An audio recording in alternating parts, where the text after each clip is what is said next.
जोहार झारखंड वासियों, झारखंड सर्कल में आपका स्वागत है। रोजाना सिर्फ और सिर्फ झारखंड से बड़ी खबरें देखने के लिए झारखंड सर्कल को अभी सब्सक्राइब कर ले।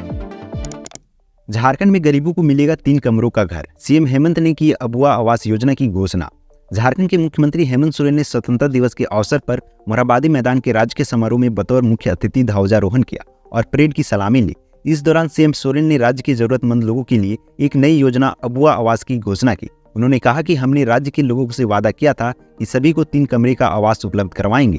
अपने वादों को पूरा करते हुए इस योजना के तहत अगले 2 वर्ष में लगभग 15,000 करोड़ से ज्यादा खर्च कर राज्य सरकार अपनी निधि से अपने जरूरतमंद लोगों को आवास उपलब्ध कराएगी। 17 अगस्त से संकल्प यात्रा पर निकलेंगे बाबूलाल मरांडी। झारखंड बीजेपी प्रदेश अध्यक्ष बाबूलाल मरांडी 17 अगस्त से संकल्प यात्रा पर निकलेंगे। 10 अक्टूबर तक यह यात्रा कई विधानसभा क्षेत्रों से होकर गुजरेगी। झारखंड प्रदेश महामंत्री डॉक्टर प्रदीप वर्मा ने इसकी जानकारी दी। उन्होंने मीडिया को बताया कि आज राज्य में अराजकता की स्थिति है। सत्ता संपोषित भ्रष्टाचार से राज्य की जनता त्राही त्राही कर रही है।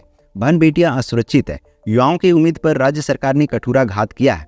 आदिवासी, दलित, पिछड़ा कोई सुरक्षित नहीं है। राजधानी रांची सहित कहीं भी किसी समय हत्या करने में अपराधी सफल हो जा रहे हैं। घुसपैठियों से राज्य की डेमोग्राफी बदल रही है और राज्य सरकार तुष्टीकरण में अकंठ डूबी हुई है। मानव तस्करों के लिए जंक्शन बना धनबाद। संथाल परगना में हो रही बच्चों की तस्करी। मानव तस्करी के लिए धनबाद सुरक्षित स्थान बन गया है। सबसे अधिक संथाल परगना से बच्चों की तस्करी हो रही है। इस तस्करी में धनबाद दलालों के लिए जंक्शन का काम कर रहा है। धनबाद से होकर ही बच्चों को राजधानी दिल्ली और दक्षिण भारत के राज्यों में ले जाया जाता है। तस्करी में धनबाद के भी कई एजेंट शामिल है। इस वर्ष 6 माह में बच्चों की तस्करी के 4 मामले सामने आ चुके हैं।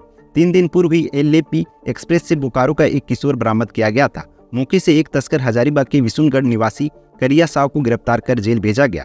रेल पुलिस रिमांड पर लेकर उससे पूछताछ की तैयारी में है। राज्य की यूनिवर्सिटी और कॉलेजों में अब बिना डिग्री के बन सकेंगे प्रोफेसर। देश के अन्य विश्वविद्यालयों व तकनीकी संस्थानों के तर्ज पर राज्य के विश्वविद्यालयों में भी जल्द बिना शैक्षणिक योग्यता के सिर्फ विशेषज्ञता के आधार पर प्रोफेसर नियुक्त किए जाएंगे। यूनिवर्सिटी ग्रांट कमीशन ने इस पद को प्रोफेसर इन प्रैक्टिस का नाम दिया है। इसके लिए राष्ट्रीय पात्रता परीक्षा और PhD समेत अन्य शैक्षणिक डिग्री की जरूरत नहीं पड़ेगी। यूजीसी के रेगुलेशन के आधार पर उच्च एवं तकनीकी शिक्षा विभाग ने 3 दिन पहले सभी विश्वविद्यालयों को पत्र भेजा है।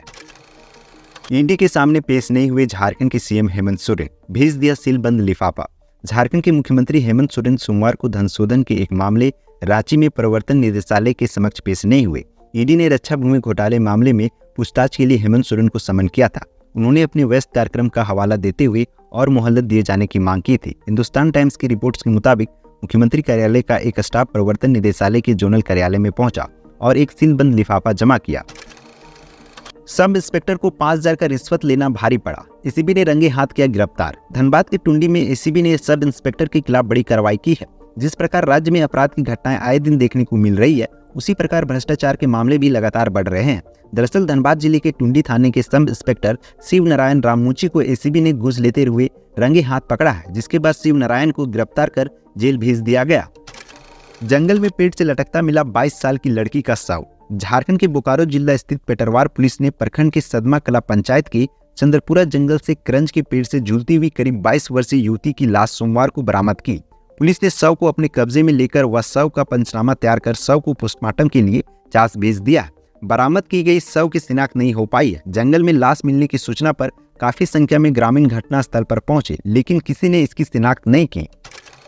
राष्ट्रीय स्वतंत्रता सेनानी ताना भगत संघ के प्रतिनिधिमंडल से मिले मुख्यमंत्री। राष्ट्रीय स्वतंत्रता सेनानी ताना भगत संघ के एक प्रतिनिधिमंडल ने हेमंत सोरेन से कांके रोड स्थित मुख्यमंत्री आवासीय कार्यालय में मुलाकात की। मुख्यमंत्री को प्रतिनिधिमंडल ने झारखंड के ताना भगत समुदाय की समस्याओं से अवगत कराया। मौके पर मुख्यमंत्री हेमंत सोरेन ने प्रतिनिधिमंडल को ताना भगत समुदाय की समस्याओं के निराकरण के लिए यथोचित सकारात्मक कार्रवाई का आश्वासन दिया। 138 सिविल जजों की होगी भर्ती। 21 अगस्त से भरे जाएंगे आवेदन। झारखंड न्यायिक सेवा के अंतर्गत 138 सिविल जज की नियुक्ति की जाएगी। झारखंड लोक सेवा आयोग ने सोमवार को सिविल जज की नियुक्ति के लिए विज्ञापन निकाल दिया है। 21 अगस्त से इसके लिए ऑनलाइन आवेदन भरे जाएंगे। वहीं 21 सितंबर शाम 5 बजे तक अभ्यर्थी आवेदन कर सकेंगे। 27 सितंबर तक इसके लिए परीक्षा शुल्क जमा हो सकेगा। अवैध संबंधों का विरोध करने पर पति ने पत्नी को जिंदा जलाया। झारखंड के दुमका में पति ने पत्नी को जिंदा जला दिया। घटना में विवाहिता गंभीर रूप से झुलस गई और मेडिकल कॉलेज एवं अस्पताल में जिंदगी और मौत के बीच झुलस रही है। चिकित्सकों का कहना है कि विवाहिता 25% तक झुलस गई है। घटना के बाद से ससुराल वाले फरार है। घटना जुमका के जवाराडी मोहल्ले की है। आरंभिक जांच के आधार पर कहा जा रहा है कि पति पत्नी के बीच अवैध संबंधों को लेकर विवाद था। दरअसल पत्नी पति के अवैध संबंधों का विरोध करती थी, जो आरोपी को नागवारा गुजरा। झारखंड राज्य से आज की प्रमुख खबरें यहीं तक। इस वीडियो के बारे में कोई सजेशन या राय है तो हमें कमेंट के माध्यम से अवगत कराएं। बाकी बात आप अपना और अपने परिवार का ख्याल रखें। जोहार, जय हिंद, जय झारखंड।